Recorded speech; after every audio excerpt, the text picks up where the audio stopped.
appeal of the administrative decision for the approval of the revised final plat at 5258 Vernon Lake Drive. Steve, you're up.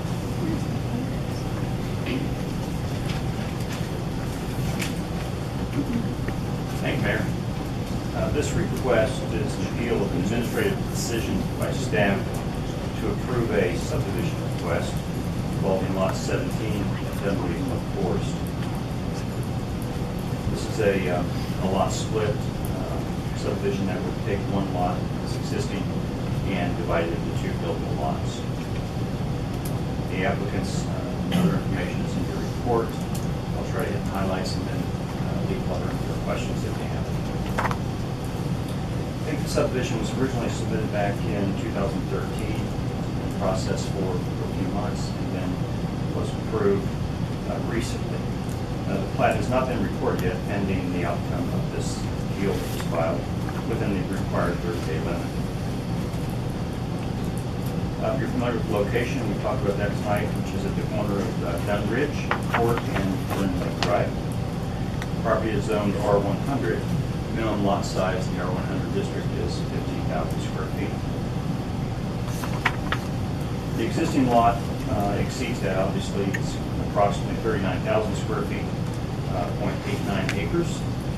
And the proposed plat, as approved, includes two lots of 17A, 17B, and those are 19,561 square feet and then 19,482 square feet in size.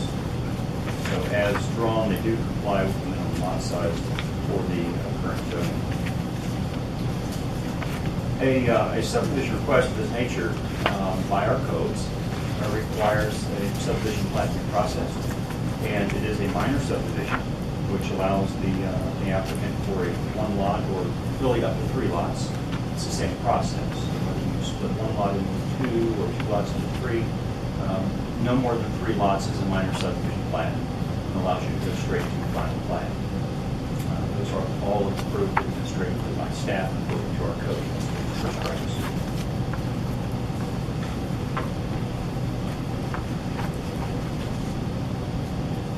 As far as the review of a subdivision plat is concerned, the code speaks to a review with various different city departments to ensure that all city, zoning, environmental, and subdivision ordinance regulations and other applicable laws are followed through and complied with. And so, with regard to this subdivision, it was reviewed by Public Works, Planning, and other city departments. And the conclusion was that with regard to the required issues and criteria that had to be complied with, that does comply with our regulations. So having arrived at that conclusion, then the staff had no other choice but then to approve the plat for this one lot split. And that was signed, the plat was signed back in May 22nd, 2014. For informational purposes, I will mention that, as you know, we've been talking about a 6-month review to our regulations. And among other things, staff is also going to be bringing forth to the City Council for consideration at some future meeting an amendment that would address these types of issues. We've talked about contextual regulations. We currently have regulations that affect the front lot setback, front yard setback, things like the finished floor elevation, but we do not have anything at this point that addresses minimum lot size in the context of what's around. So we are working on that. A quick review of that, if you're wondering, the way it's been worded so far would require approximately 22,000 plus square feet, so a little bit larger than the proposed lots. But again, that's not in the regulations as of yet. So that's future discussion.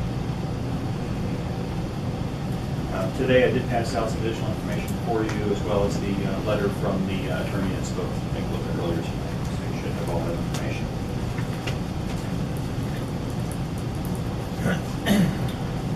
The information that we received from the applicants for the appeal did not provide any specific information that would, I guess,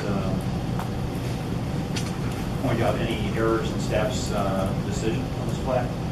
I think there's disagreement on the plat for various different reasons, many of which that you heard tonight in the comments from the residents.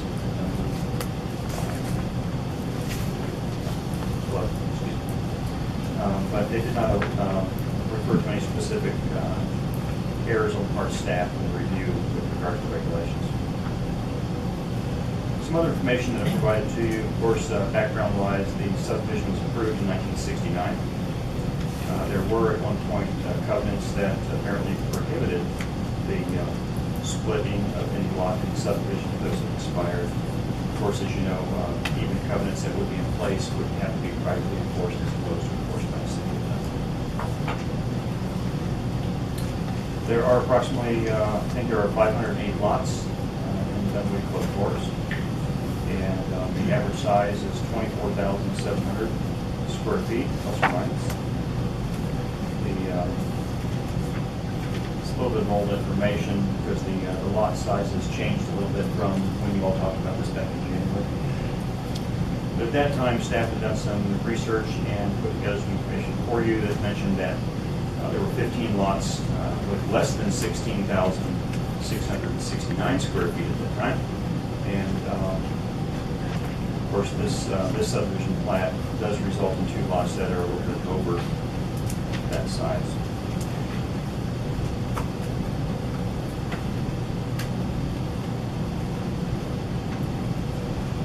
So as far as our review of the plat is concerned, we checked it for zoning and other regulations that apply to the subdivision of property, and our staff determination was that it did comply with those regulations. Now, if the plat is upheld and it's recorded, and the developer, the applicant, proceeds to try to pull permits for construction on these 2 lots, then they also have to submit other plans to the city, and those will be reviewed for conformance with all of our regulations. So at that time, we would take a look at setbacks, we would take a look at the height of the building, we would take a look at the drainage and those types of issues, and that would all be looked at along the development path as opposed to the subdivision path. And I think a lot of those things that I've heard mentioned tonight so far are things that would still have to be complied with, but those are related to the development process and not the process. I'll stop there. I'll be glad to answer any questions that you might have an hour later. Well, Chair, my notes said they have a presentation by the yeah. So we start there and then go to discussion. Yeah, thanks.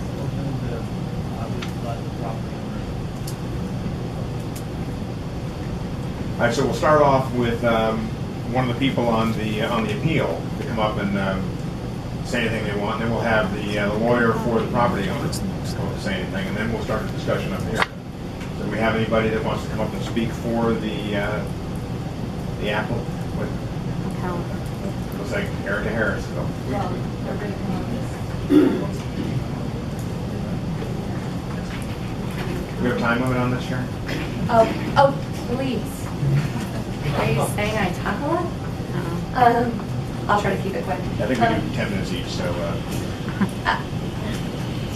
I understand that we may not come with legal representation, and we may not come necessarily with quote unquote the law on our side. What we are asking for is your discretion in this decision. I understand and I respect personal property rights. That makes sense to me. That argument makes sense to me. At the same time, we can't put on blinders to the impact it has on direct neighbors and the neighborhood at large. One thing that concerns me is that I heard something different than I understood from the past, that the difference between a minor and a major subdivision. It was my understanding from past discussions that 1 lot could be divided into 2, but 2 could not be so easily divided into 3, and so on and so forth. That brings even graver concern to me. We have had multiple realtors, one in particular, called streets worth of homes, trying to find multiple homes that would sell next to each other. Understand that this is a direction that cities are going. When there is not free land available to build on, ripping down older homes, devaluing them, which is what happened, by the way, in this case. If you go back and you look at the history of this home of when it was first listed, there was a drawn-out purchase process, and the owner of that home, the previous owner, was actually a friend of mine. Her daughter was in my Girl Scout troop. She had no idea that the home was going to be torn down. She understood it was going to be an investment property, which she understood to be a rental property. She had no intentions of selling it to be subdivided. The process that it went through, in my mind, was criminal at best because the price was talked down, talked down, talked down. That hurts everybody. That hurts my property values. That hurts the neighbor's property values when our homes are being undersold, and homes in a beautiful neighborhood. And I don't think there's anyone out there that would not argue that Dunwoody Club Forest is one of the jewels of Dunwoody. It is a gorgeous neighborhood that people love to go to, that it's a sought-after neighborhood. And to have somebody come in and undermine the values of it in order to rip down what is a perfectly good home in that neighborhood with a beautiful lot. And heck, if you wanted to do something, rip down the home that exists on there and build a $1.2 million home that would sell for $1.2 million. But certainly, to come in there and divide the lot to something that is smaller than normal, and I heard that there are 15 homes with approximately 1,600 square feet lots, or 16,000 square foot lots, that's 5% of our neighborhood. 5%, 95% of our homes, 95 out of 100, have much larger lots than that. I personally live on almost an acre. So the precedence frightens me for this and the impact, and I'll let Ellie speak to this, but frankly, if I were her, I would be petrified of what's going on next to me, because she has a 10-foot backyard setback, courtesy of it being a corner lot. She has a traditional Dunwoody home at approximately 26 to 28 feet tall, and behind her, 10 feet from her lot, will be upwards of a 45, 47-foot home.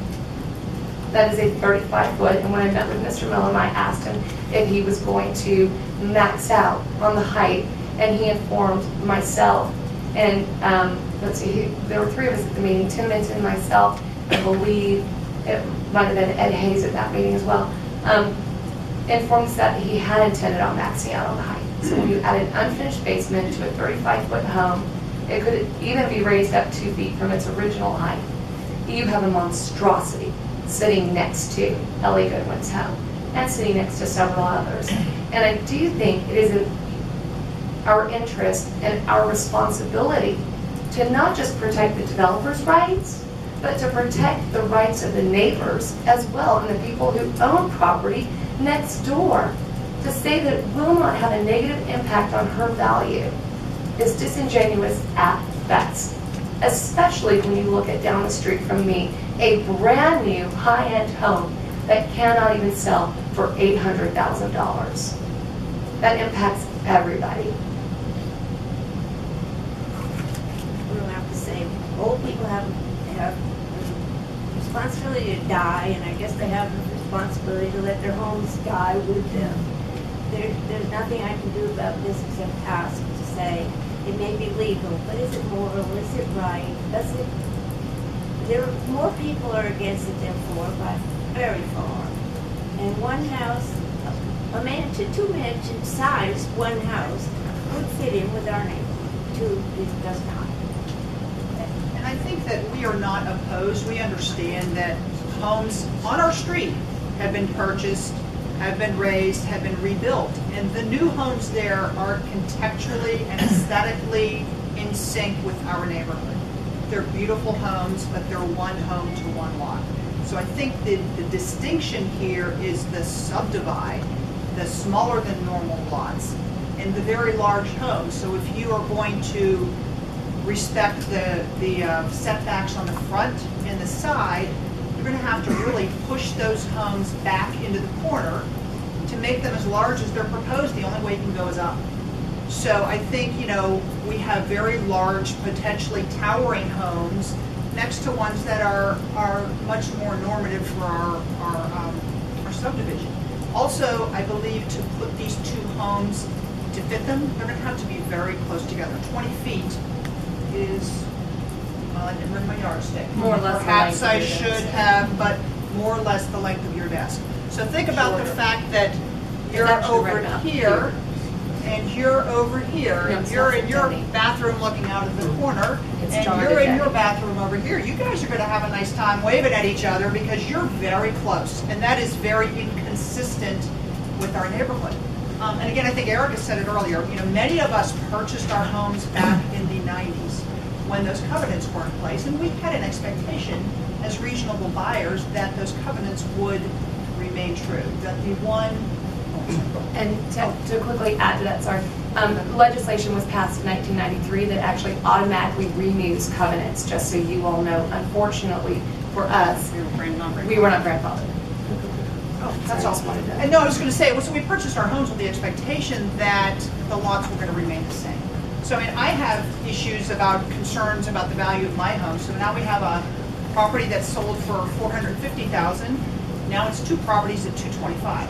So what does that do to the next value of the person who is now selling their home and somebody wants to buy it and demolish it? You know, we have just potentially devalued our neighborhood, and certainly those that are, of us that are contiguous to that particular house. Go ahead.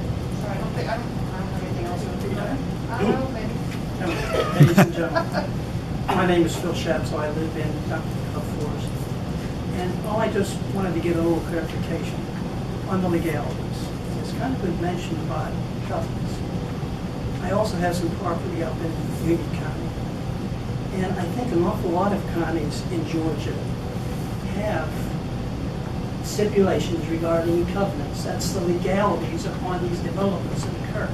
And it gives you somewhat the protection you'd like to have for the community going in. Now, when these covenants are generated, they're done so with a time limit. And that's really because in case the people that are living there want to not have them continue, they can petition for them not to continue. But in these counties, they are automatically renewed. My understanding is that DeKalb County changed the requirement, and they are automatically renewing all covenants. Now, I don't know, and I'm told yet that the city of Dunwoody doesn't accept that. I don't know why, but they are put in place for the protection of our homeowners, that we have that continuation of what we have. So I kind of would like to know the legalities here, and if we're not going to accept covenants, which are the only protection we have, what is the reason the city of DeKalb, Dunwoody, has chosen not to do that? My question. Thank you. Thank you for your time. I mean, we appreciate your consideration. And at the very least, if you don't have to take a vote tonight, and it was something you would like to discuss further, I would love to give you all a tour of Dunwoody Club Forest to bring you down so that you can in person see this lot and generalize what could potentially be the impact. I don't know if that is an opportunity that we might have. It's a concern to us and to our neighborhood. The precedence that is set here is concerning to us as well. And to our neighbors. Thanks, ladies.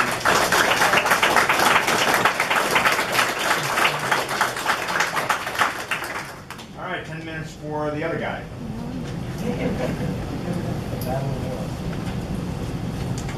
No applause. I wouldn't expect it, Mr. Mayor. Mr. Mayor, council members, I appreciate your consideration. I will not take full 10 minutes. Again, I'm Kyle Williams. I'm a land use and zoning attorney. This is what I do day to day. As Director Foote has said to y'all, we followed your laws, we followed your zoning ordinance, we followed your rules, and we applied by those. While they have asked for discretion, there is no discretion that rests under your own ordinances. And further, Mr. Mayor and council members, reality was we have vested rights in your published ordinances and in the process that you have applied to every other subdivision and lot split, not only in this neighborhood but throughout the city. What is being asked of you is to enforce a private covenant that is expired, that is no longer in legal effect, and luckily is not within the city's purview to enforce. I ask for a vote. This has been pending long enough. A sign has been in my client's property since the 1st of December. Having this as an issue, the plat has been approved, and yet we still do not have it within our hands. And we ask to continue this process, which is just a process. It's not necessarily saying that we wouldn't be able to go vertical. It's just that this subdivision has been approved and doesn't satisfy your ordinances.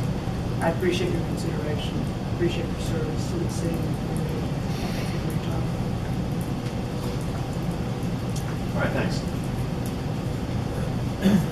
All right, discussion time up here. Who wants to start?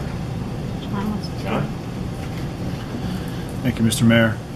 City Council has been given the task of being a judge in the sense of an appeal. We're an appellate judges. We are asked to look at the laws as stated.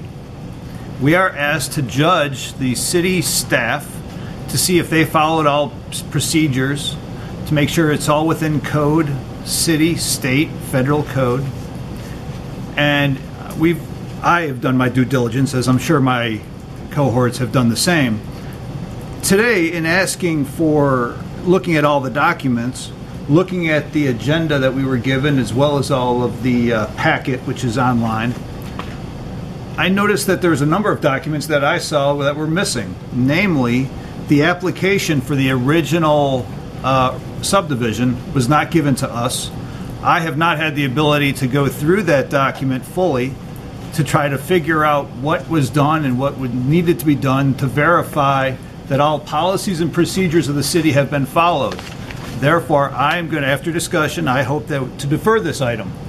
I need 2 more weeks to go through the documents that were not given to me in a proper thing. I need to verify everything that the city had at its disposal to make those decisions to help me verify whether it was done correctly. Another point was just raised regarding the legality of the covenants, the renewal, the automatic renewal. I'd love to see a legal interpretation of that prior to the next meeting. And as far as our task, we are only allowed to look at things from a legal perspective, right or wrong, based on the advice of our counsel. We are not supposedly allowed to look at the soft facts of the case. I need 2 more weeks. I need to look at the facts and figures that were not presented to me to make sure that I do a thorough review to make sure that all things were legal or possibly illegal to try to make my decision on the next thing. I'm happy to have the council discuss, but I think I need a little bit more time to go through the documents that were not provided to me. Steve, I have some questions if you don't mind.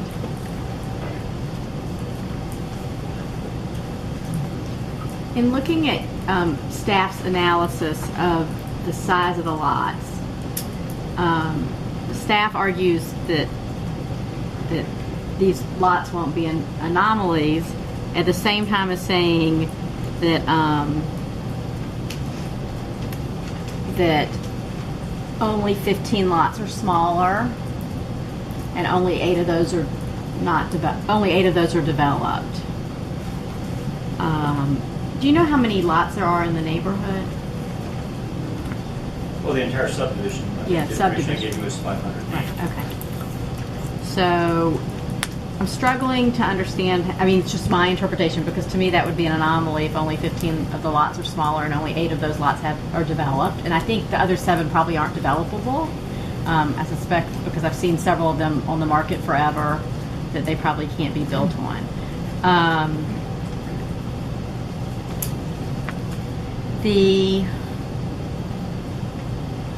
I actually would like to see the packet, and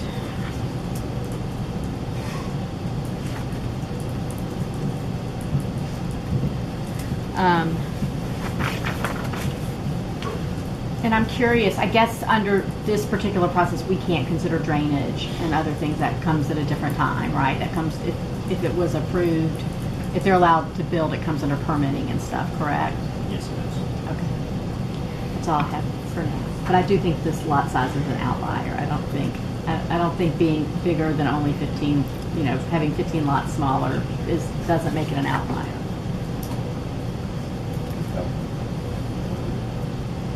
I have a question on setbacks. We talked here about requiring contextual setbacks, but the document I have in my packet shows a 35-foot front setback, and I don't believe that would be contextual in terms of the setbacks of nearby houses. So, you know, when we throw out the term contextual setbacks, how does that, what does that, you know, how does that align or not align with what we've been presented on this lot subject? That's my first question.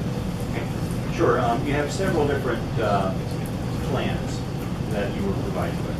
One of those shows, I believe, information that the applicant provided to staff during the review of the subdivision plan that shows a conceptual fit of house products on the properties.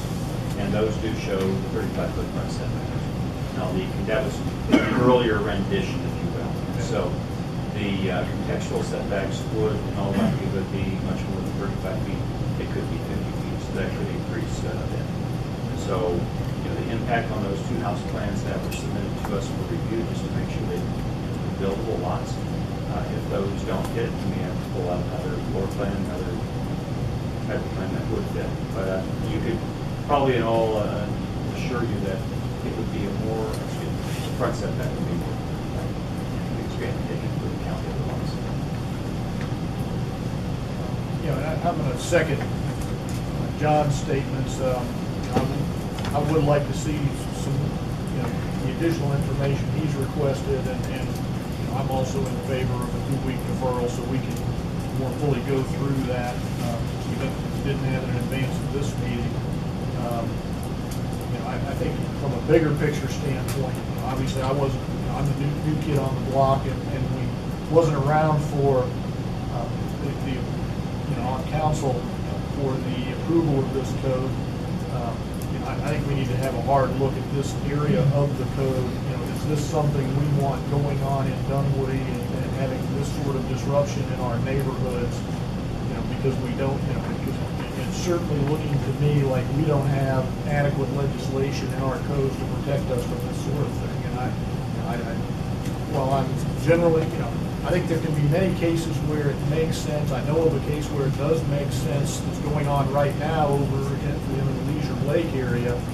I'm really not in favor of this one, but if the law is not in our favor and we're just going to get sued and lose, I don't want to, you know, there's no point in putting the city through that and you know, having to, you know, pay out a settlement on that, and you know, that doesn't make sense for the city. So, you know, we need to have all our ducks in a row, and like John says, we need additional information, and we need a, you know, a legal opinion from our staff. And just to say, I think staff understands that, you know, I've worked in a lot of different cities, and the regulations don't always effectively address all the issues that come up. And it's issues, unfortunately, like this, that allow us to realize some of those things and give us an opportunity to change them, although unfortunately something can happen to this.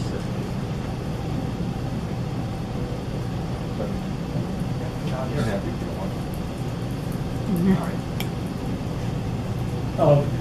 Steve, a couple of questions. I guess the frontage of both of these houses is going to be on Northern Lakes Drive, correct? Well, one of them is an interior lot, and one appears to be on a corner. It had frontage on 2 separate streets.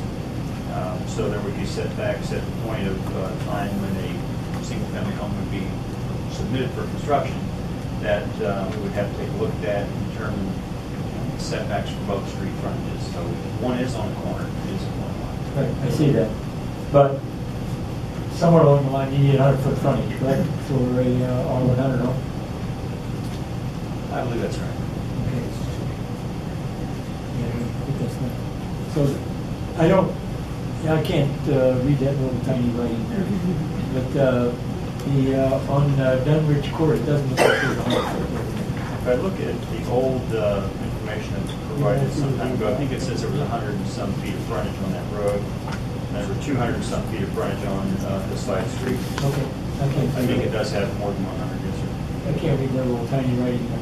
Are there any variances required as far as setbacks or anything else with the way they have the 2 homes laid out there? Based on the information that was provided, that's the image I think that Mr. Rykash was talking about, that showed the 2 houses fitting within the setbacks, the required setbacks for the lot. Now again, Those were based on a 35-foot front setback, which is the minimum for R100. So that would change. So we're not aware of any variances that are necessary at this point in time. But if they get to that point and they submit plans for construction, that would be something that would be looked at, have to be checked, and have to be compliant. Thank you. I'm sure they have, but maybe not a smart question here, but, you know, so what? Have all the folks that are affected by this, the neighbors, have all been notified? I believe we followed all of the regulations that we have to follow for notice for subdivision plat district. It may be that there isn't a notice requirement for a subdivision plat of this nature. If there is, I don't think it would cover the entirety of the subdivision. Okay. Better. Okay, I'm in agreement with Jim and John that I'd like to, have 2 more weeks and get more legal advice on this and those kind of things. And so I'll let everybody talk, and then I'm going to be in favor of deferring this to our meeting on the 28th. Move to defer to August 25th. Second. August 28th, maybe? No, Denny's the 25th. Okay. Second. Okay, we have a second. Let's, go. My reason for the deferral suggestion was really because I did not have the full packet of information that the city staff would have had at their disposal in order to make their decision to approve the plat as stated. I would hope that the entire folder staff received and all of their decision-making apparatuses, documents would be provided to the city council for review in a timely manner well before the 2 weeks from today. We should have that as soon as possible. You should ask if that's enough time, Is that enough time, Billy, to get everything, or Steve? or do we need to? Can we get that pretty quick? Yes. Because again, we're going to need the time to go through it. Our job up here, we are the appellate judges looking to make sure that staff made the correct decision, and we need to review everything that you reviewed in order to make sure that that was the fact. Thank you. All right, Steve, I've got just a couple questions I want to make sure that, these are just something I want you to kind of build into this. I've been told that the neighborhood voted the covenants out.